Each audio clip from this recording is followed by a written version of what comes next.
Hello guys, BPSC online academy में आप लोग का बहुत बहुत स्वागत है। ये क्वेश्चन पेपर है बिहार दरोगा का। इस एग्ज़ाम का आयोजन हुआ था 23/4/2008 को। तो एज यूजुअल जैसे हम लोग 2 सेशन में किए, जिसमें करंट अफेयर और जो मैथ का क्वेश्चन था वो नहीं सॉल्व कर रहे थे, क्योंकि करंट जो हमेशा चेंज होते रहता है और जो मैथ होगा तो यहाँ पे होना पॉसिबल नहीं है। तो यहाँ पे हम मेनली जीके जीएस का क्वेश्चन सॉल्व करेंगे, ताकि आप लोग को पता चल सके कि पिछले दिनों में या पिछले सालों में बिहार दरोगा में किस तरह का क्वेश्चन पूछा गया है, जो आगे जो भी एग्ज़ाम होगा उसमें आपको हेल्प मिलेगा। तो चलिए स्टार्ट करते हैं आज का सेशन। आज के सेशन का पहला क्वेश्चन है, भारत के महान्यायवादी की नियुक्ति कौन करता है? तो ये नियुक्ति जो किया जाता है, ये राष्ट्रपति के द्वारा ये नियुक्ति किया जाता है। संविधान के भाग 5 और अनुच्छेद 76 के अनुसार जो है, भारत के संविधान में भारत के महान्यायवादी पद का सृजन किया गया है। यह भारत सरकार का जो है सर्वोच्च विधि अधिकारी होता है, जो भारत सरकार को विधिक मामलों पर सलाह देता है। और अनुच्छेद 76 क्लॉज 1 के अनुसार जो महान्यायवादी है उसकी नियुक्ति किया जाता है मंत्रिपरिषद के सलाह पर, राष्ट्रपति के द्वारा इसकी नियुक्ति किया जाता है। तो प्रथम महान्यायवादी की बात आती है, तो प्रथम महान्यायवादी जो थे एमसी सीतलवाड़, जो कि 1950 से 63 तक रहे थे। और जब अब वर्तमान में कौन है, मुझे कमेंट बॉक्स में बताइए।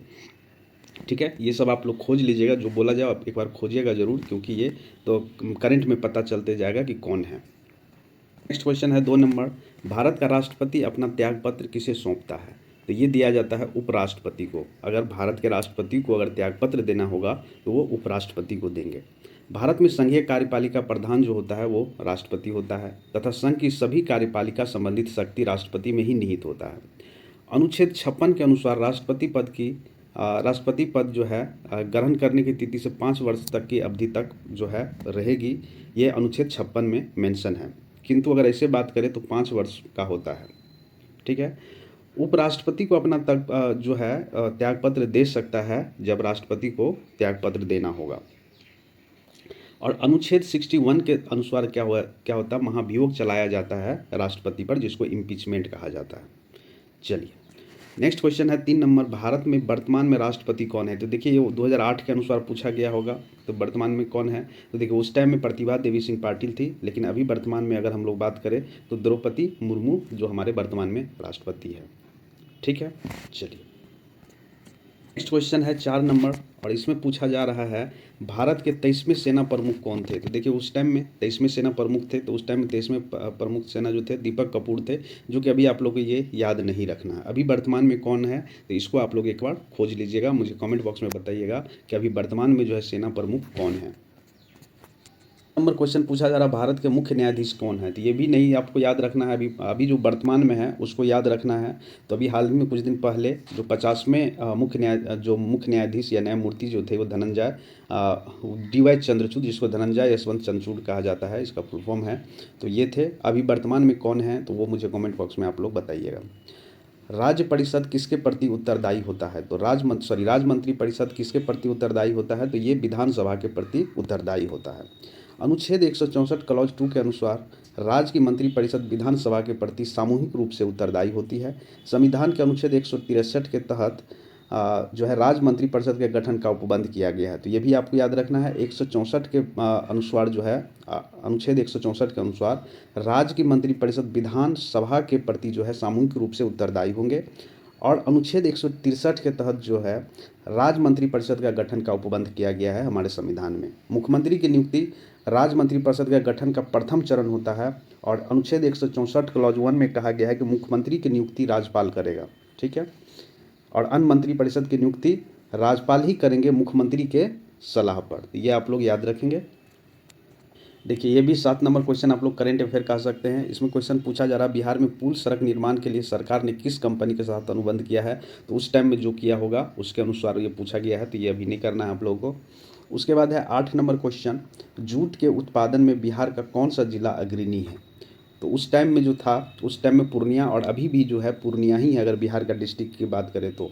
अगर स्टेट की बात किया जाए तो वेस्ट बंगाल है। ठीक है, जूट के उत्पादन में बिहार का पूर्णिया जिला जो है अग्रणी राज्य है।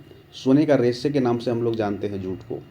ठीक, और ये जो भारत का विश्व में प्रथम स्थान है जूट उत्पादन में। बिहार में जूट उत्पादन करने वाले ज़िले हैं जैसे पूर्णिया हुआ, कटिहार हुआ, सहरसा हुआ, किशनगंज हुआ, मधुबनी हुआ, दरभंगा, ये सब जो डिस्ट्रिक्ट है यहाँ पर जूट का उत्पादन होता है। क्वेश्चन नंबर 9 पूछा जा रहा है, 1857 के विद्रोह में बाबू कुंवर सिंह ने बिहार को किस क्षेत्र से नेतृत्व किया था? तो ये आरा से नेतृत्व किए हुए थे। कुंवर सिंह से रिलेटेड आपको हर एग्जाम में, बिहार के जितने भी एग्जाम होता है, सब में कहीं ना कहीं आपको मिल ही जाएगा।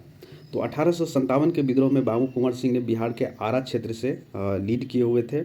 वह शाहाबाद जिले के जगदीशपुर के जमींदार थे। सर्वप्रथम जो है अपने जिले शाहाबाद में अंग्रेजों राज से मुक्त कराया। तत्पश्चात जगदीशपुर से निकलकर आजमगढ़ जिले, जो कि अभी वर्तमान में उत्तर प्रदेश में है, वहाँ के अतोरलिया नामक स्थान पर डेरा जमाया। अंग्रेज सेना ने युद्ध करते समय जो गोली है उसके हाथों में लगी और घायल हो गए। अंततः जो है कुंवर सिंह का मृत्यु हो गया 26 अप्रैल 1858 में। ये भी आपको याद रखना, ये भी पूछा जाता है। नेक्स्ट क्वेश्चन है, नवनिर्मित नालंदा विश्वविद्यालय के विजिटर कौन बनाए गए हैं? तो देखिए ये भी करंट अफेयर का क्वेश्चन हो गया, तो ये भी अभी आपको नहीं करना है। चाहते हैं तो वो आप गूगल करके देख सकते हैं, लेकिन अभी इसको नहीं करना है आपको। चलिए इसको देखिए, 11 नंबर क्वेश्चन, बिहार में लगभग कितने क्षेत्र पर कृषि कार्य होता है? तो उस टाइम में लगभग 60% क्षेत्र में जो है कृषि कार्य होता था, लेकिन अभी के करंट सिनारियो के अनुसार अगर हम लोग देखें तो बिहार की अर्थव्यवस्था जो है कम्प्लीटली कृषि पर आधारित है। बिहार का कुल भौगोलिक क्षेत्रफल का जो लगभग है 93.60 लाख हेक्टेयर है, जिसमें से केवल 56.03 लाख हेक्टेयर भूमि पर ही खेती होती है। राज्य में लगभग 79.46 लाख हेक्टेयर भूमि जो है कृषि योग्य है। अतः बिहार में कह सकते हैं लगभग 60% क्षेत्र पर ही कृषि का कार्य होता है। नेक्स्ट क्वेश्चन है 12 नंबर, भारत के महान्यायवादी को कौन हटा सकता है? तो ये हटा सकता है कौन? राष्ट्रपति के द्वारा। इससे पहले भी हम लोग ये क्वेश्चन किए हुए हैं। तो भारत के महान्यायवादी को राष्ट्रपति उसके पद से हटा सकता है। अनुच्छेद 76 के अनुसार महान्यायवादी की नियुक्ति जो है संघीय मंत्रिपरिषद की सलाह पर राष्ट्रपति के द्वारा किया जाता है। ठीक है, चलिए, और जो है महान्यायवादी जो है भारत के, वो राष्ट्रपति को अपना त्यागपत्र दे सकते हैं। यहाँ पे 13 नंबर क्वेश्चन है, ये तो देखिए 2001 के जनगणना के अनुसार दिया गया है, लेकिन हम लोग 2011 के अनुसार करना है। इसमें पूछा जा रहा है बिहार में कितना साक्षर दर जो है 2001 के जनगणना के अनुसार है? तो 2000 हम लोग यहाँ पे 11 कर लेंगे, 2011 के अनुसार देख लेंगे, एक बार गूगल भी कर लेंगे। अगर 2001 की बात करें तो उस जनगणना के अनुसार बिहार में कुल साक्षरता दर जो था ओनली 47.53% ही था, जिसमें 60.30% पुरुष की तथा 33.57% महिला की साक्षरता दर थी। अब हम लोग करेंट सिनारियो में देखेंगे, जो अक्सर एग्जाम में पूछेगा आपको कि 2011 जनगणना के अनुसार कितना है। तो बिहार की कुल साक्षरता दर 2011 के अनुसार है 61.8%, जिसमें पुरुष और महिला का है, पुरुष का है 71.20% और महिला का है 51.50%। मतलब इन 10 सालों में अगर हम लोग बात करें तो लगभग जो है 10% जो है पुरुष में भी बढ़ा है साक्षरता दर, और लगभग जो है 20% के आसपास बढ़ा है महिला साक्षरता दर। अब है यहाँ पर ध्यानचंद किस खेल से संबंधित खिलाड़ी थे? तो ध्यानचंद हॉकी के प्लेयर थे, इसको मैजिशियन ऑफ हॉकी भी कहा जाता है। तो 14 का सही आंसर हो गया बी, हॉकी। यहाँ पर थोड़ा देख लेंगे हम लोग मेजर ध्यानचंद के बारे में। मेजर ध्यानचंद जो हॉकी के प्रसिद्ध खिलाड़ी थे, इनका जन्म 29 अगस्त 1905 को प्रयागराज इलाहाबाद में हुआ था, और इसी दिन हम लोग खेल दिवस के रूप में भी मनाते हैं 29 अगस्त को। ठीक है, मतलब राष्ट्रीय खेल दिवस कह सकते हैं, 29 अगस्त को हर साल मनाया जाता है राष्ट्रीय खेल दिवस। नेक्स्ट क्वेश्चन है 15 नंबर, शेरशाह के बचपन का नाम क्या था? तो शेरशाह के बचपन का नाम था फरीद। शेरशाह, जिसको शेर खां के नाम से भी जानते हैं हम लोग, और इनके बचपन का नाम फरीद था। दक्षिणी बिहार के सूबेदार बरहा खां लोहानी की सेवा ग्रहण करने के बाद एक दिन शिकार खेलते समय फरीद ने एक शेर को मार दिया, वहाँ से उनका नाम हो गया शेर खां। इसकी इस प्रतिभा से प्रसन्न होकर बरहा खां ने उसे शेर खां की उपाधि प्रदान की तथा अपने पुत्र जलालुद्दीन का संरक्षण एवं शिक्षक नियुक्त किया। ये सूरवंश के संस्थापक थे अपने इंडिया में। क्वेश्चन है 16 नंबर, इसमें कहा जा रहा भारतीय राष्ट्रीय कांग्रेस की स्थापना कब हुआ था? कब हुई थी स्थापना? तो ये 1885 ईस्वी में इसका स्थापना हुआ था, भारतीय राष्ट्रीय कांग्रेस का। भारतीय राष्ट्रीय कांग्रेस की स्थापना 28 दिसंबर, ये डेट आप लोग याद रख लीजिएगा, 28 दिसंबर 1885 को मुंबई के गोकुलदास तेजपाल संस्कृत महाविद्यालय में हुई थी। इसका मुख्यालय जो है नई दिल्ली में है वर्तमान में। प्रारंभ में इसका नाम जो था भारतीय राष्ट्रीय संघ रखा गया था। दादा भाई नौरोजी के सुझाव पर इसका नाम जो है भारतीय राष्ट्रीय कांग्रेस कर दिया गया। भारतीय राष्ट्रीय कांग्रेस के प्रथम अधिवेशन में कुल 72 प्रतिनिधि भाग लिए थे, और इसके जो अध्यक्षता किए थे वो थे WC बनर्जी। ये प्रथम अध्यक्ष थे इंडियन नेशनल कांग्रेस के। नेक्स्ट क्वेश्चन है 17 नंबर, इसमें कहा जा रहा है व्यापकता का सिद्धांत से कौन संबंधित रहा है? तो ये रहा है लॉर्ड डलहौजी, इसी के द्वारा लाया गया था ये सिद्धांत। नेक्स्ट इसमें कहा जा रहा है कि व्यापकता का सिद्धांत अथवा राज हड़प्पन नीति भी इसको कहा जाता है, लॉर्ड डलहौजी के द्वारा ये लाया गया था और ये 1848 से 1856 तक इसका कार्यकाल रहा था लॉर्ड डलहौजी का। तो इस सिद्धांत के अनुसार वे रियासतें जिनके राजा है निसंतान है, जिनके कोई बच्चे नहीं हैं या मर गए हैं, तो उनका जो राजा जब मर जाते हैं तो उनका उत्तराधिकारी जो होगा, गोद लेने वाले जो बच्चा होगा वो नहीं होगा, मतलब राजा जो गोद लिए होंगे बच्चा वो उनके उत्तराधिकारी नहीं होंगे। इस नीति के तहत सर्वप्रथम 1848 ईस्वी में सतारा को हड़प लिया गया, ठीक है। फिर 1849 ईस्वी को जैतपुर को, और फिर 1853 में संबलपुर को, और फिर 1854 में झांसी को, ठीक है। और उसके बाद अगर हम लोग बात करें कि 1856 में अवध का विलय अंग्रेज ने अपने राज में कर लिया था। तो ये एक बार देख लीजिएगा आप लोग, ये जो है जो हड़प्पन नीति है इसके अनुसार जो है लॉर्ड डलहौजी ने किस किस राज को अपने अंग्रेज राज में मिला लिया गया था। तो ये ईयर आप लोग एक बार देख लीजिएगा, अक्सर एग्जाम में पूछा जाता है। 18 नंबर क्वेश्चन कह रहा है भारत का प्रथम वायसराय कौन था? तो भारत का प्रथम वायसराय था लॉर्ड कैनिंग। भारत का प्रथम वायसराय एवं अंतिम गवर्नर जनरल जो है लॉर्ड कैनिंग था। इसका कार्यकाल जो 1856 से लेकर 1862 तक, यानी लॉर्ड डलहौजी के बाद यही आए थे। 1857 ईस्वी के विद्रोह के बाद 1858 को एक अधिनियम पारित किया जाता है और इस अधिनियम के द्वारा जो गवर्नर जनरल हुआ करते थे इंडिया का, उसको वायसराय का संज्ञा देने जाने लगा। नेक्स्ट क्वेश्चन है 19 नंबर, और इसमें कहा जा रहा है टाई ब्रेकर किस शब्द जो है किस खेल से संबंधित है? तो ये जो है फुटबॉल और हॉकी दोनों से संबंधित है टाई ब्रेकर, ठीक है। 20 नंबर, प्राचीन नालंदा विश्वविद्यालय का संस्थापक कौन था? तो ये बनाया गया था किसके द्वारा? कुमार गुप्त के द्वारा ये बनाया गया था, ठीक है। ये गुप्त मतलब कि गुप्त शासक थे। प्राचीन नालंदा विश्वविद्यालय का संस्थापक गुप्त शासन कुमार गुप्त था। ये बिहार के नालंदा जिले में स्थित है और यह शिक्षा के लिए विख्यात एवं महत्वपूर्ण केंद्र है, अभी भी है। वर्तमान में इसके अवशेष दिखाई पड़ते हैं। यह विश्वविद्यालय बौद्ध शिक्षा का बोल सकते हैं प्रमुख केंद्र था। 7वीं शताब्दी में चीनी यात्री वेंगसैंग ने यहाँ रहकर अध्ययन किया था। नेक्स्ट क्वेश्चन है 21 नंबर, मुंगेर निम्नलिखित में से किसकी राजधानी थी? तो मुंगेर जो है मीर कासिम अपना राजधानी बनाया था। मीर कासिम का जो कार्यकाल था वो 1760 से लेकर 1763 ईस्वी तक रहा था। अलवर्दी खान के बाद बंगाल का दूसरा योग्य शासक या नवाब कह सकते हैं हम लोग, मीर कासिम था। उन्होंने अपनी राजधानी मुर्शिदाबाद से मुंगेर ट्रांसफ़र कर लिया था और 1774 ईस्वी में अवध के नवाब शुजाउद्दौला, मुगल सम्राट शाह आलम द्वितीय एवं मीर कासिम की संयुक्त सेना ने हेक्टर मुनरो के नेतृत्व में अंग्रेजी सेना के मध्य बक्सर का युद्ध हुआ, जिसमें संयुक्त सेना जो है पराजित हो गया था और हेक्टर मुनरो का जो सैनिक थे मतलब अंग्रेज जो है इसमें जीते थे। क्वेश्चन नंबर है 22, इसमें कहा जा रहा है गुरु गोविंद सिंह की माता का नाम क्या था? तो इनका माता का नाम जो था, देखिए गुरु गोविंद सिंह जी सिख के 10वें गुरु थे और इनका जन्म जो हुआ था 22 दिसंबर 1666 ईस्वी को पटना बिहार में हुआ था और इसके पिता का नाम गुरु तेज बहादुर और माता का नाम गुजरी था। तो यहाँ पर है नहीं ऑप्शन, तो इसमें क्या हो गया, इनमें से कोई नहीं। उन्होंने 1699 ईस्वी में बैसाखी के दिन खालसा पंथ की जो है स्थापना की, जो सिखों के इतिहास का सबसे महत्वपूर्ण दिन माना जाता है। तो इनका आप जो है डेट ऑफ बर्थ याद रखेंगे 10वें गुरु का 22 दिसंबर 1666 ईस्वी में, और कहाँ पे पैदा हुए थे? पटना बिहार में, पटना सिटी में बेसिकली। और इनके पिताजी का नाम गुरु तेग बहादुर कहा जाता है और इनके माता का नाम गुजरी था। और खालसा पंथ का जो स्थापना किया गया था वो गुरु गोविंद सिंह के द्वारा किया गया था।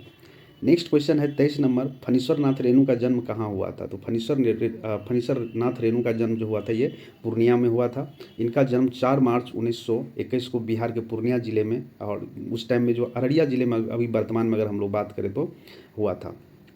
वर्तमान में अररिया, और अररिया उस टाइम में पूर्णिया के अंतर्गत आता था, तो ये कह सकते हैं अररिया में हुआ था वर्तमान की स्थिति के अनुसार, और वैसे अगर बात करें तो पूर्णिया में हुआ था, ठीक है। इनके गांव का जो नाम था औराही हिंगना, ये इनके गांव का नाम था। ये हिंदी भाषा के साहित्यकार थे और इनकी प्रसिद्ध कृतियों जैसे मैला आंचल आप लोग सुने होंगे, कितने चौराहे उपन्यास है, पंचलाइट, मारे गए गुलफाम, ठेस कहानियाँ इत्यादि जो है फणीश्वर नाथ रेणु की रचनाएं हैं। 20 नंबर, इसमें पूछा जा रहा है कामायनी पुस्तक के रचयिता कौन है? तो ये पुस्तक रचा गया था जयशंकर प्रसाद के द्वारा। ठीक है। और इनकी और अगर हम लोग काव्य की बात करें तो आंसू, लहड़, झरना, कहानी संग्रह की बात करें तो छाया, आकाशदीप, आंधी, उपन्यास की बात करें तो कंकाल, तितली, इरावती, ये सब जो, नाटक की बात करें तो स्कंदगुप्त, ये सब जो है इनकी प्रमुख रचनाएं हैं। अर्थशास्त्र पुस्तक किसने लिखी थी? तो अर्थशास्त्र पुस्तक जो है लिखा गया था किसके द्वारा? कौटिल्य के द्वारा। कौटिल्य का नाम विष्णुगुप्त भी है और चाणक्य नाम से भी हम लोग जानते हैं। ये जो है प्रधानमंत्री थे मौर्य साम्राज्य में, चंद्रगुप्त मौर्य के। और ये बुक जो है ये संस्कृत का एक ग्रंथ है, मतलब संस्कृत में ये लिखा गया था, जो कि समसामयिक राजनीतिक, अर्थनीति, विधि, समाज नीति तथा धर्मादित का पर्याप्त प्रकाश डालता है ये अर्थशास्त्र। नेक्स्ट क्वेश्चन है 26 नंबर, इनकलाब जिंदाबाद का नारा किसने दिया था? तो ये दिया गया था भगत सिंह के द्वारा। इनकलाब जिंदाबाद का नारा किसने दिया था? भगत सिंह। इनकलाब जिंदाबाद का नारा उर्दू के प्रसिद्ध शायर एवं इस्लामिक विद्वान जो हसरत मोहनी के द्वारा ये सन 1921 ईस्वी में दिया गया था। भगत सिंह और उनके क्रांतिकारी साथियों ने दिल्ली की असेंबली में 8 अप्रैल 1929 को बम फेंकते वक्त इस नारे का इस्तेमाल किया था, मतलब इनकलाब जिंदाबाद। ये आप लोग याद रखेंगे, 8 अप्रैल 1929 को दिल्ली की असेंबली पे जो हमला किए थे, या कह सकते जो बम फेंके थे, वो किसके द्वारा? तो वो फेंके थे भगत सिंह के द्वारा। चलिए, ये 27 नंबर क्वेश्चन, अभी कुछ देर पहले भी हम लोग ये बात किए थे। बक्सर का युद्ध किस किस के युद्ध बीच लड़ा गया था? तो बक्सर का युद्ध लड़ा गया था मीर कासिम और अंग्रेज़ के बीच में। बेसिकली ये संयुक्त सेना था, तो यहाँ पे जो ऑप्शन है तो उसमें मीर कासिम और अंग्रेज़ ये जो है बक्सर का युद्ध लड़ा गया था 22 अक्टूबर 1764 ईस्वी को। अवध के, इसमें कौन कौन सम्मिलित थे? तो अवध के नवाब थे शुजाउद्दौला, और मुगल सम्राट थे शाह आलम द्वितीय, और बंगाल के नवाब थे मीर कासिम की संयुक्त सेना हेक्टर मुनरो के नेतृत्व में अंग्रेजी सेना लड़े थे। और ये कहाँ पर? ये पटना के मध्य बक्सर में हुआ था। इस संयुक्त सेना को पूर्ण रूप से पराजित किए थे और भारत में वास्तविक रूप से ब्रिटिश सत्ता का स्थापना किया गया था इस युद्ध के बाद। बिहार में कुल कितने परमंडल है? तो देखिए, बिहार में कुल 9 परमंडल है उस टाइम 2008 के अनुसार भी, और अभी भी अगर हम लोग बात करें तो टोटल जो है 9 परमंडल है। ये 9 परमंडल का नाम कौन सा है? भागलपुर, मुंगेर, तिरहुत, सारण, दरभंगा, पटना, कोसी, मगध एवं पूर्णिया। ये 9 परमंडल है वर्तमान में बिहार में। देखिए, ये 29 नंबर भी क्वेश्चन हम लोग को नहीं करना है, क्योंकि 2001 के अनुसार पूछा गया है कि वर्ष 2001 की जनगणना के अनुसार बिहार की कुल जनसंख्या कितनी है। तो ये हम लोग को 2011 के अनुसार देखना है, तो ये आप लोग को नहीं करना है। नेक्स्ट क्वेश्चन है, सितारा देवी किस विद्या से संबंधित है? तो सितारा देवी जो है ये कथक नृत्य से संबंधित है।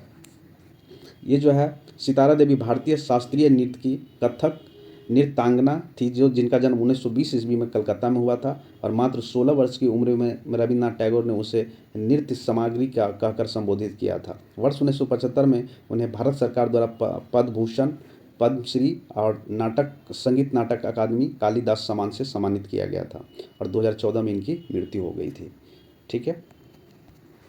क्वेश्चन नंबर 31 है, इसमें कहा जा रहा पटना हाईकोर्ट की स्थापना कब हुई थी? तो पटना हाईकोर्ट का स्थापना 1916 में हुआ था। पटना हाईकोर्ट यानी पटना उच्च न्यायालय की स्थापना 3 फरवरी 1916 ईस्वी को पटना बिहार में हुई। यह पहला ऐसा उच्च न्यायालय है जिसके गठन का आदेश जॉर्ज पंचम ने दिल्ली दरबार में सन 1911 में दिया था।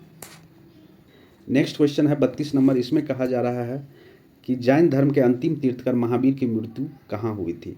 तो ये पावापुरी जो कि बिहार में है। महावीर स्वामी जैन धर्म के 24वें और अंतिम तीर्थकर थे, और इनका जन्म 540 ईसा पूर्व कुंडा ग्राम वैशाली में हुआ था। 72 वर्ष की आयु में इनका निर्वाण यानी मृत्यु हो गया था 468 ईसा पूर्व में। अब बिहार में पावापुरी जो राजगीर के आसपास है, वर्तमान नालंदा डिस्ट्रिक्ट के अंतर्गत ये आता है।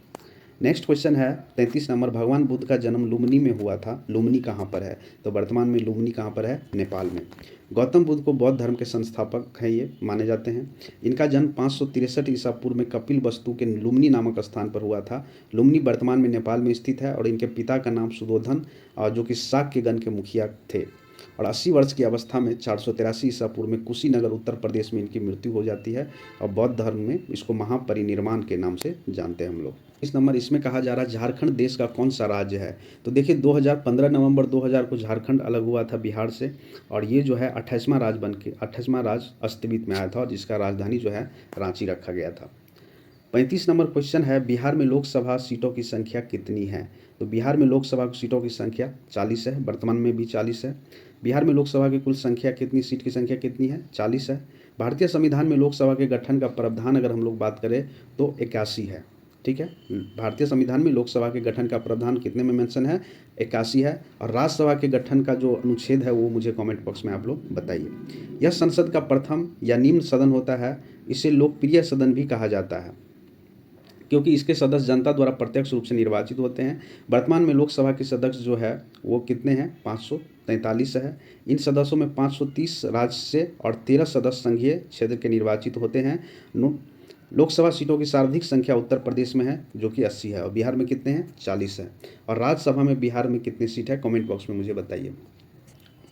क्वेश्चन नंबर 36 है और इसमें पूछा जा रहा अंतर्राष्ट्रीय महिला दिवस कब मनाया जाता है हर साल। तो 8 मार्च को हर साल अंतर्राष्ट्रीय महिला दिवस मनाते हैं हम लोग।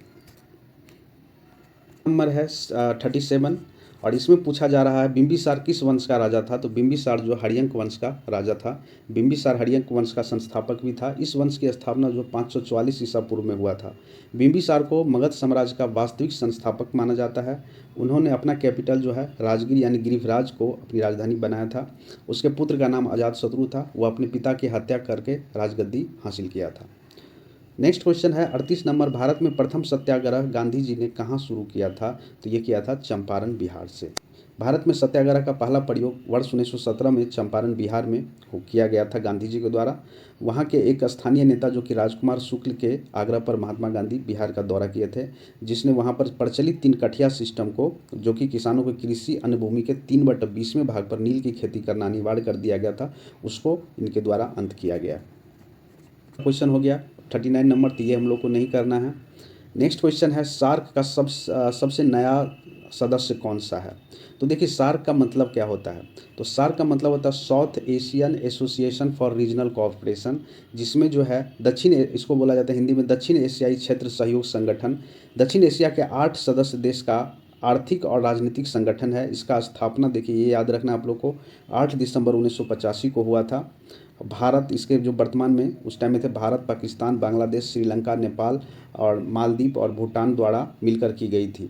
अप्रैल 2007 में संघ के 14वें शिखर सम्मेलन जो है अफगानिस्तान में 8वां सदस्य देश बना था। देखिए उस टाइम में बना था और इसका मुख्यालय कहाँ पे रखा गया था, काठमांडू में। तो वर्तमान में कोई और ऐड हुआ क्या 2008 के बाद, तो वो आप लोग को सर्च करके देख लेना है। बाकी यहाँ पर आपको याद रखना है कि सार्क का जो फॉर्मेशन हुआ था इसका फुल फॉर्म याद रखना है, south Asian association for regional corporation. इसका स्थापना हुआ था 8 दिसंबर 1985 को और इसका जो है मुख्यालय बनाया गया था काठमांडू, नेपाल में। तो ये 2 बात यहाँ पे रखना है। और अभी कहाँ पर सबमिट हुआ है लेटेस्ट, उसको आप लोग को देखना है अभी के अनुसार। है 41 और इसमें पूछा जा रहा है संयुक्त राष्ट्र संघ यूनाइटेड नेशन ऑर्गेनाइजेशन का मुख्यालय कहाँ पर है। तो ये मुख्यालय कहाँ पर है, न्यूयॉर्क सिटी में, जो कि यूएसए में है।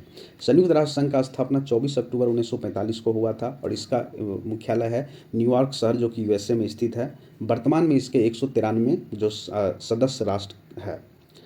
नेक्स्ट क्वेश्चन है 42 नंबर, इसमें पूछा जा रहा है शिवाजी को किसने कैद कर लिया था। तो शिवाजी को जो कैद करने वाले थे वो थे मुगल सम्राट औरंगजेब के द्वारा।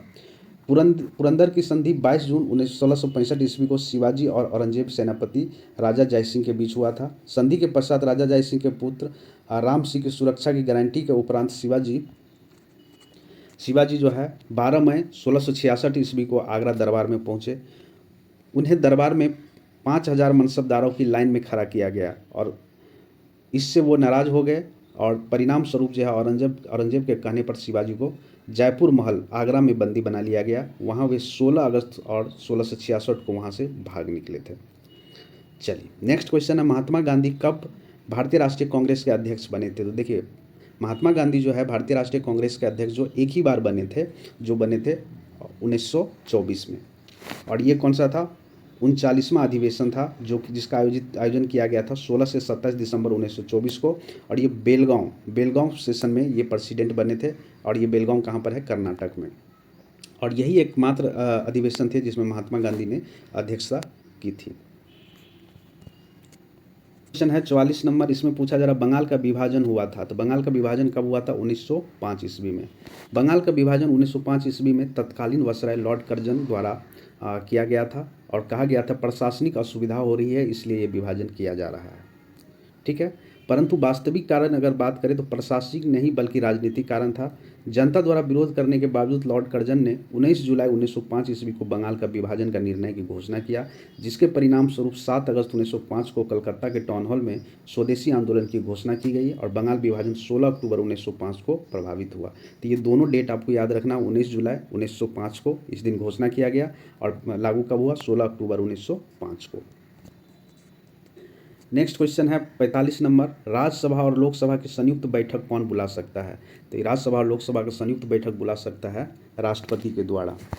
भारतीय संविधान के अनुच्छेद 108 के तहत ये जो है संयुक्त बैठक बुलाया जाता है, किसके द्वारा? तो राष्ट्रपति के द्वारा, ठीक है। और इसके अनुसार जब कोई विधेयक एक सदन द्वारा पारित कर दूसरे सदन में भेजा जाता है, तब निम्न 3 में से किसी एक परिस्थिति में उत्पन्न होने पर राष्ट्रपति जो है संसद का संयुक्त अधिवेशन बुला सकता है। यदि दूसरे सदन ने विधेयक को अस्वीकार कर दिया हो, या यदि दूसरे सदन ने विधेयक को अस्वीकार अंतिम रूप से असहमत हो, या फिर यदि दूसरा सदन 6 माह तक विधेयक को अपने पास रोके रखता है। और संसद के संयुक्त अधिवेशन की अध्यक्षता जो है लोकसभा के अध्यक्ष द्वारा किया जाता है। तो ये दो बातें अलग अलग है। बुला सकता है कौन? राष्ट्रपति के द्वारा। अध्यक्ष कौन होगा? लोकसभा के अध्यक्ष के द्वारा इसका अध्यक्षता किया जाएगा, ठीक है।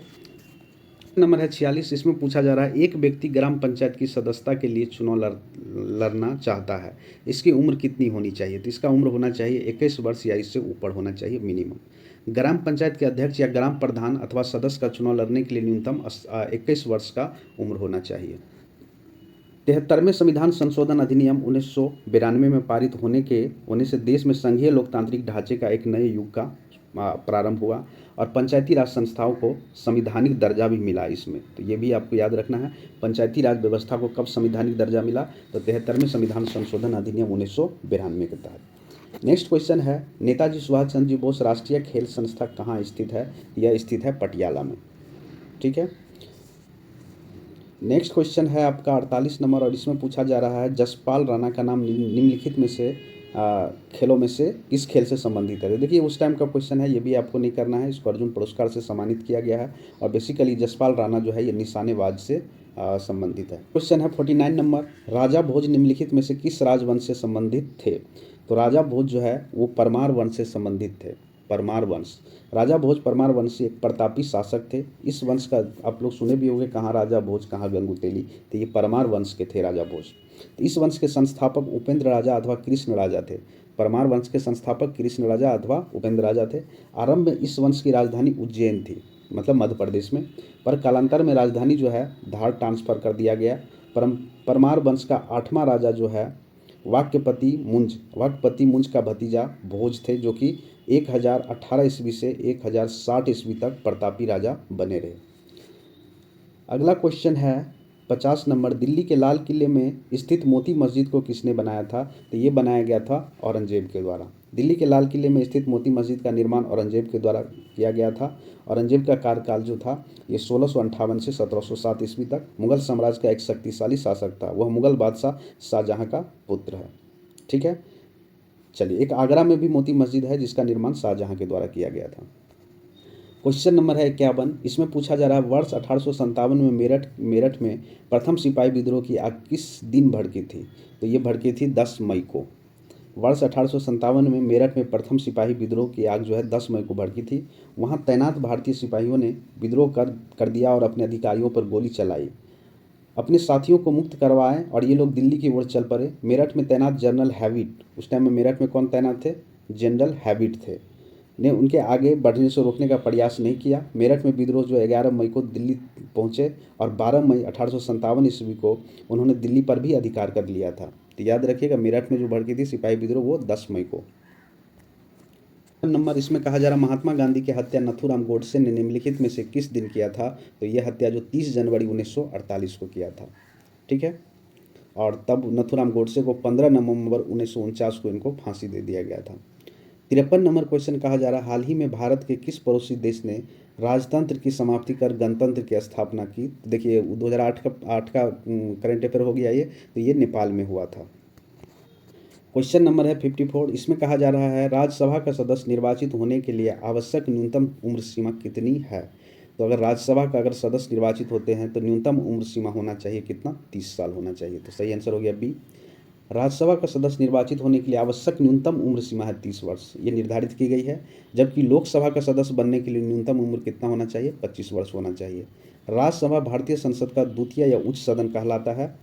संविधान का अनुच्छेद 80 में यह उपबंधित किया गया है कि राज्यसभा में अधिक से अधिक 250 सदस्य हो सकते हैं, जिसमें से 238 सदस्य जो है राज्य तथा संघ क्षेत्र से आएंगे और 12 सदस्य जो है राष्ट्रपति द्वारा मनोनीत किए जाएंगे। वर्तमान में राज्यसभा में कुल संख्या जो है 245 है।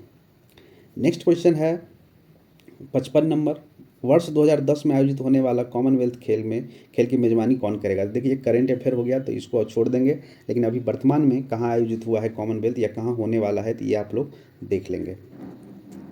56 नंबर भी आपका वही है, 56 नंबर करंट अफेयर है 2008 का, तो ये भी नहीं हम लोग को देखना है। 57 नंबर में आइए, 57 नंबर में कहा जा रहा है श्वेत क्रांति का संबंध किस क्षेत्र से है? तो श्वेत क्रांति का संबंध है दूध उत्पादन से। श्वेत क्रांति के बारे में कुछ हिस्ट्री देख लेते हैं। श्वेत क्रांति का संबंध दूध उत्पादन से है। इसकी शुरुआत जो है 1970 के दशक में किया गया था भारत के वर्गीस कुरियन के द्वारा, जिसका मुख्य उद्देश्य था भारत में दूध का उत्पादन बढ़ाना तथा भारत में दूध की कमी को दूर करना। इसी कारण उन्हें भारत में श्वेत क्रांति का जनक भी कहा जाता है, वर्गीस कुरियन को। तो ये बात आप याद रखेंगे। इस क्रांति को ऑपरेशन फ्लड के नाम से भी जानते हैं, जबकि पीली क्रांति तिलहन और नीली क्रांति मछली उत्पादन से संबंधित है और हरित क्रांति कृषि से संबंधित है। नेक्स्ट क्वेश्चन है 58 नंबर, सतलज, चिनाब और रावी निम्न में से किसकी सहायक नदी है? तो ये सिंधु की नदी है जो पाकिस्तान में जाके मिलती है। सतलज, चिनाब और रावी सिंधु नदी की सहायक नदी है। सिंधु एशिया की सबसे लंबी नदियों में से एक है, जिसका उद्गम तिब्बत के मानसरोवर के निकट चीन का बाब नामक जलधारा से माना जाता है। यह चीन यानी पश्चिमी तिब्बत, भारत, जम्मू कश्मीर और मध्य पाकिस्तान से होकर गुजरती है और अंत में अरब सागर में जाके मिल जाती है। यह नदी पाकिस्तान, भारत और चीन के मध्य ये बहती है। तो ये जो है सतलज, चिनाब और रावी नदी जो है ये सिंधु नदी के सहायक नदी है। आना ही क्वेश्चन है लेकिन हम लोग देख लेते हैं। WWE के भागीदार द ग्रेट खली का असली नाम क्या है? तो इसका असली नाम है दिलीप सिंह राणा। ठीक है, और ये कहाँ के रहने वाले? ये हिमाचल प्रदेश के सिरमौर जिले के रहने वाले हैं। यहीं पे इनका जन्म हुआ था और 2007 में WWE में पहली बार वर्ल्ड चैंपियन बनने वाले प्रथम भारतीय रेसलर भी थे। नेक्स्ट क्वेश्चन है 60 नंबर, पंडित रविशंकर का संबंध निम्न में से किस वादन से है? मतलब कौन सा यंत्र बजाते हैं ये? तो सितार से संबंधित है। ठीक है, पंडित रविशंकर का संबंध सितार वादन से है। इनका जन्म 1920 ईस्वी में बनारस में हुआ था। ये सितार वादक के साथ साथ संगीतज्ञ भी थे। संगीत के क्षेत्र में इन्हें विशिष्ट योगदान के लिए इन्हें भारत का सर्वोच्च नागरिक पुरस्कार भारत रत्न से सम्मानित किया गया था 1999 में। 60 नंबर, इसमें कहा जा रहा है निम्नलिखित में से किसे लोकनायक कहा गया है? तो लोकनायक कहा गया है जयप्रकाश नारायण को। जयप्रकाश नारायण भारतीय स्वतंत्रता सेनानी एवं राजनेता थे, जिन्हें लोकनायक के नाम से भी जाना जाता है। वर्ष 1970 में इंदिरा गांधी के विरुद्ध विपक्ष का नेतृत्व करने के लिए भी इन्हें जाना जाता है। 1965 में इन्हें समाज सेवा के लिए रेमन मैग्सेसे पुरस्कार और 1998 में मरणोपरांत भारत रत्न दिया गया था। तो ये भारत रत्न वाला आप लोग याद रखिएगा, 1965 वाला भी याद रखिएगा। जबकि महात्मा गांधी जी को बापू तथा बाल गंगाधर तिलक को लोकमान्य तिलक के नाम से जाना जाता है। महात्मा गांधी को बापू के नाम से जानते हैं, लोकमान्य तिलक को लोकमान्य तिलक के नाम से जानते हैं, बाल गंगाधर तिलक को, और इनको लोकनायक कहा जाता है जयप्रकाश नारायण जी को। है 62 नंबर, बुलंद दरवाज़ा निम्नलिखित में से कहाँ पर है? तो बुलंद दरवाज़ा जो है ये फतेहपुर सिकरी में है। बुलंद दरवाज़ा फतेहपुर सिकरी में स्थित है। इसका निर्माण अकबर के द्वारा किया गया था 1573 ईस्वी में। अपनी गुजरात विजय प्राप्त करने की स्मृति में कराया था। यह दरवाज़ा जामा मस्जिद के दक्षिण द्वार पर निर्मित भारत का सबसे ऊंचा प्रवेश द्वार है। अकबर द्वारा अनेक भवन का निर्माण करवाया गया था, जिसमें प्रमुख है दीवाने आम, दीवाने खास, पंचमहल, जोधाबाई का महल, बीरबल का महल, शेख सलीम चिश्ती का मकबरा। ये सब जो है अकबर के द्वारा बनाया गया था। क्वेश्चन नंबर है 63, एक लंबे अंतराल के बाद भारत एवं बांग्लादेश के बीच कौन सी रेलगाड़ी चलाई गई? तो ये भी उसी टाइम में चलाया गया था, तो हम लोग फिर भी देख लेते हैं। एक लंबे अंतराल के बाद मैत्री एक्सप्रेस जो है भारत और कोलकाता के बीच चलाया गया, भारत और बांग्लादेश के बीच, ढाका शहर के बीच, कोलकाता और ढाका के बीच चलाया गया था और ये दोनों राष्ट्रों के बीच। इसका शुभारंभ 14 अप्रैल 2008 को बांग्लादेश के ढाका से हुआ। इस रेलगाड़ी परियोजना को चलाने जाने का मुख्य उद्देश्य दोनों राष्ट्रों द्वारा अपने संबंध को मधुरता और भाईचारे की भावना को बढ़ाना है। क्वेश्चन है 64 नंबर, भारत के राष्ट्रपति को पद से कौन हटा सकता है? तो ये संसद के द्वारा हटाया जा सकता है।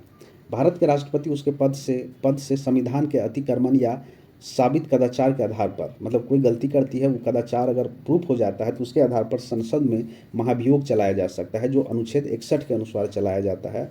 उस अनुसार राष्ट्रपति को संविधान के द्वारा संसद के द्वारा हटाया जा सकता है। ठीक है। महाभियोग का प्रस्ताव संसद के किसी भी सदन में प्रस्तुत किया जा सकता है, मतलब इम्पीचमेंट जो है राष्ट्रपति पर चलेगा अनुच्छेद 61 के तहत, वो किसी भी सदन में पेश किया जा सकता है। और इस प्रस्ताव की सूचना राष्ट्रपति को 14 दिन पूर्व लिखित रूप से दी जाना चाहिए और प्रस्ताव की सूचना पर उस सदन के कम से कम 1/4 सदस्य का भी हस्ताक्षर होना चाहिए। नेक्स्ट क्वेश्चन है 65 नंबर, भारत के व्यापारिक संबंध सबसे पहले किस यूरोपियन देश से स्थापित हुआ था? तो सबसे पहले स्थापित हुआ था पुर्तगाल के साथ। यूरोप वासियों में सर्वश्रेष्ठ पुर्तगाली भारत आए थे, मतलब सबसे पहले जो है सर्वप्रथम जो है कौन आए थे? पुर्तगाली भारत आए हुए थे। उन्होंने भारत के साथ सबसे पहले व्यापारिक संबंध स्थापित किए थे। उन्होंने 1503 ईस्वी में कोचीन में अपनी पहली फैक्ट्री भी स्थापित की थी। उसके बाद डच आते हैं, फिर अंग्रेज आते हैं, फिर फ्रांसीसी आते हैं, फिर उसके बाद इस तरह से क्रम है आते गए। 66 नंबर, और इसमें कहा जा रहा है विलिंगटन कप का संबंध किस खेल से है? तो ये है संबंधित हॉकी खेल से। ठीक है। अन्य कप जैसे अगर बात करेंगे इससे संबंधित है वेटन कप है, रंगास्वामी कप है, आगा खां कप है, ध्यानचंद्र ट्रॉफी है, अजलान शाह कप है, मुरुगप्पा गोल्ड कप है, सिंघिया गोल्ड कप है, ये सारे संबंधित है किससे? हॉकी से।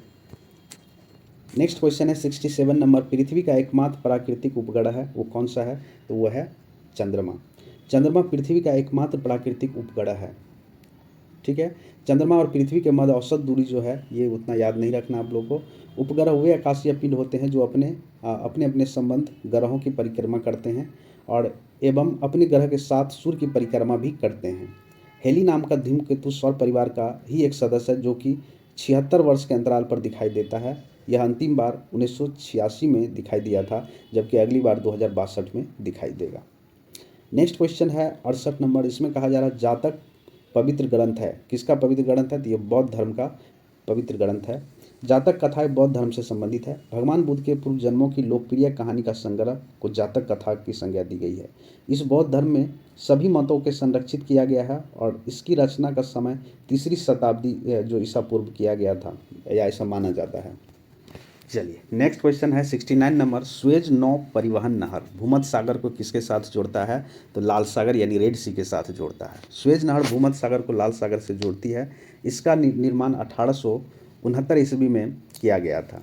इस नहर के उत्तरी भाग में लिटिल झील, मध्य भाग में टिमसा झील एवं दक्षिण भाग में ग्रेट बीटल झील स्थित है। वर्ष 1956 में मिस्र द्वारा इस नहर का राष्ट्रीयकरण भी किया गया था। तो सही आंसर हो गया, स्वेज नहर जो है भूमध्य सागर और लाल सागर को जोड़ता है। भगवान बुद्ध ने अपने पहले धर्मोपदेश कहाँ दिए थे? तो ये दिए थे कहाँ पर? सारनाथ में। भगवान बुद्ध ने अपना पहला उपदेश जो है सारनाथ में दिए थे और सारनाथ में दिए थे। बौद्ध ग्रंथों में इस उपदेश को धर्म चक्र परिवर्तन भी की संज्ञा भी दिया गया।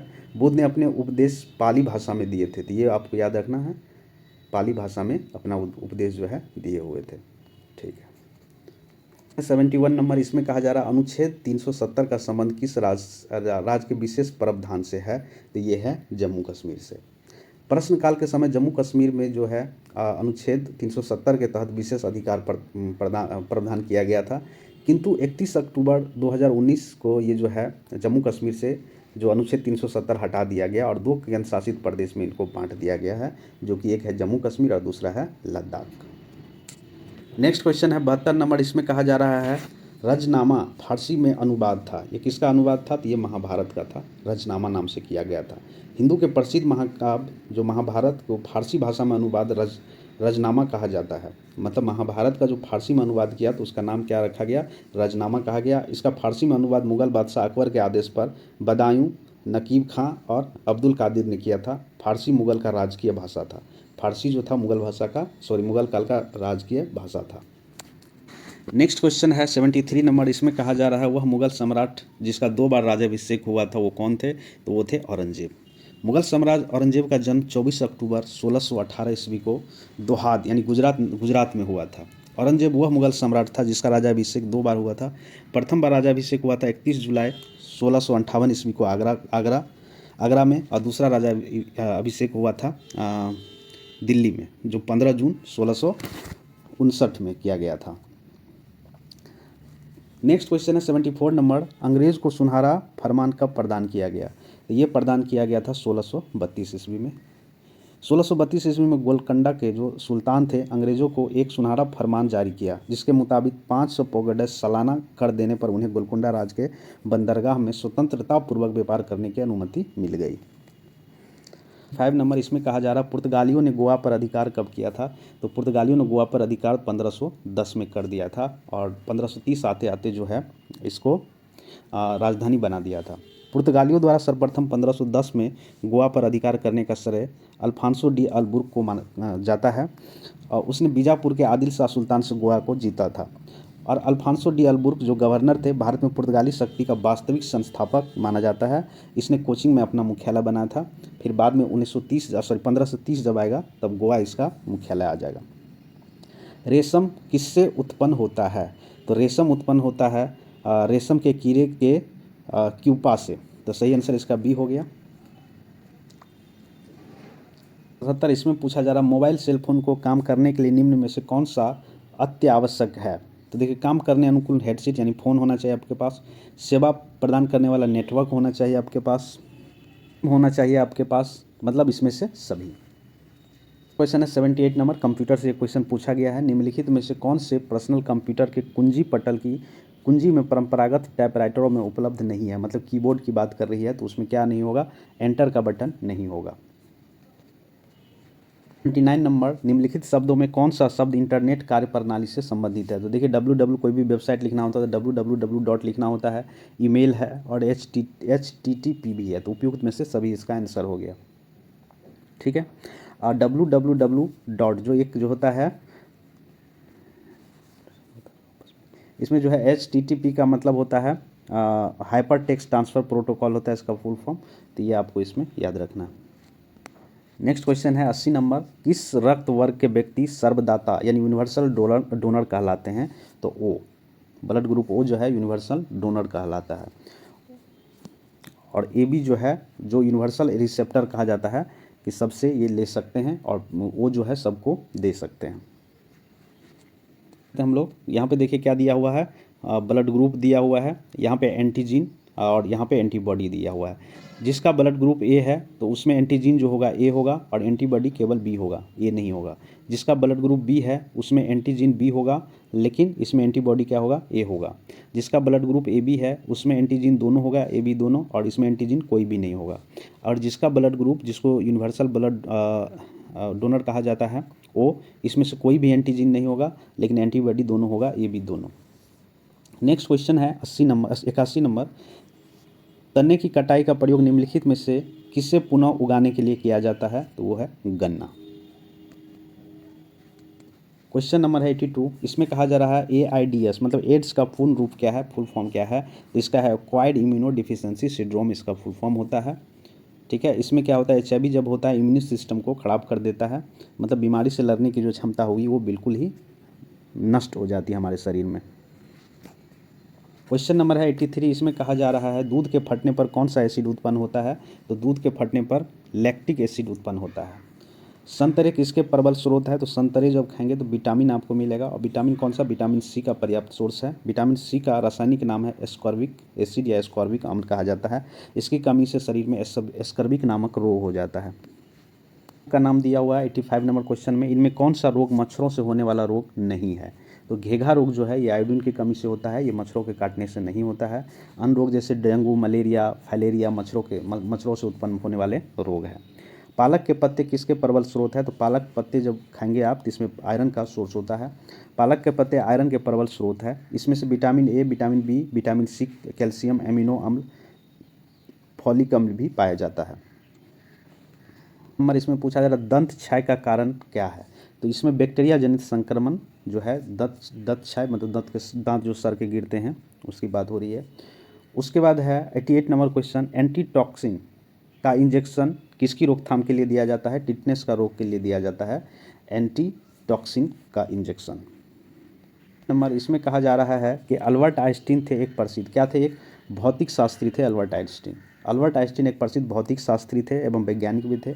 इनका जन्म 14 मार्च 1800 79 ईस्वी में जर्मनी में हुआ था। ये मुख्य रूप से सापेक्षता के सिद्धांत और द्रव्यमान ऊर्जा समीकरण E बराबर mc² जो आप लोग पढ़े होंगे वो थ्योरी देने में इनका फेमस थे। और वर्ष 1921 में प्रकाश विद्युत ऊर्जा की खोज के लिए उन्हें भौतिक में नोबेल पुरस्कार से भी सम्मानित किया गया। क्वेश्चन नंबर है 90 और इसमें पूछा जा रहा है टेलीफोन का आविष्कार किसने किया था? अलेक्जेंडर ग्राम बेल के द्वारा टेलीफोन का आविष्कार किया गया था। क्वेश्चन नंबर है 91, इसमें पूछा जा रहा है भाप के इंजन का आविष्कार किया था किसके द्वारा ये किया गया था? जेम्स वाट के द्वारा किया गया था सन 1769 ईस्वी में। ठीक है, जिसका ऐसा ऊर्जा का ऐसा मात्रक होता है वाट, ये भी आपको याद रखना है, इन्हीं के नाम पे रखा गया था। उसके बाद है क्वेश्चन नंबर 92 और इसमें पूछा जा रहा संक्षिप्त रूप क्या है PSLV का अर्थ? मतलब PSLV का बेसिकली फुल फॉर्म पूछा जा रहा है, तो इसका फुल फॉर्म होता है polar satellite launch vehicle PLSV। 3 इसमें पूछा जा रहा है जब किसी माध्यम का ताप बढ़ता है तो उस माध्यम में प्रकाश का वेग क्या होता है? तो उसमें क्या होता है अपरिवर्तित रहता है, मतलब कोई चेंज नहीं होता है। नेक्स्ट क्वेश्चन है 94 नंबर, मुख्यतः निम्न गैस ग्लोबल वार्मिंग के लिए जिम्मेदार है, कौन सा? Carbon dioxide. क्वेश्चन नंबर है 95, इसमें पूछा जा रहा है निम्न में से किस में अपरंपरागत ऊर्जा स्रोत का उपयोग होता है? तो सौर लालटेन में होता है। 6 इसमें पूछा जा रहा है निम्न यंत्र से विद्युत धारा का मापन किया जाता है, तो विद्युत धारा का मापन जो है अमीटर के द्वारा किया जाता है। वोल्ट मीटर से विभवांतर यानी वोल्टेज नापा जाता है। एनीमोमीटर से वायु की शक्ति और गति मापने का ये यंत्र है एनीमोमीटर। डायनमो वह यंत्र है जो निम्न को परिवर्तित करता है, तो डायनमो वह यंत्र है जिसमें यांत्रिक ऊर्जा को विद्युत ऊर्जा में परिवर्तित किया जाता है। क्वेश्चन नंबर है 98, इसमें है गैल्वेनाइज लौह चादर पर निम्न में से किसकी परत चढ़ी होती है? तो ये होता है जस्ता का, जो कि जंग लगने से रोका जाता है। पृथ्वी में उपलब्ध सबसे कठोरतम पदार्थ कौन सा है? तो सबसे कठोरतम पदार्थ है हीरा, और हीरा का जो अपवर्तनांक होता है रिफ्लेक्टिव इंडेक्स कहा जाता है 2.417 होता है। हीरे से शीशे को काटा जाता है, उन्हें वॉट कहते हैं। यह सभी पदार्थों में सबसे अधिक कठोर है। तो 100 है, इसमें पूछा जा रहा है वॉशिंग सोडा किसका सामान्य नाम है? तो वॉशिंग सोडा जो है सोडियम बाइकार्बोनेट का नाम है, जिसका फार्मूला होता है Na2CO3 10H2O। तो चलिए, ये जो 100 नंबर क्वेश्चन था इस सेशन का लास्ट क्वेश्चन था और सही क्वेश्चन पूछा गया था ये 2008 में तो बिहार दरोगा में। तो आई होप कि आप लोगों को ये सेशन जो अच्छा लगा होगा। तो बहुत बहुत थैंक यू आप लोगों को देखने के लिए। अगर सेशन अच्छा लगा तो लाइक करिए, शेयर करिए, सब्सक्राइब कर दीजिए। धन्यवाद।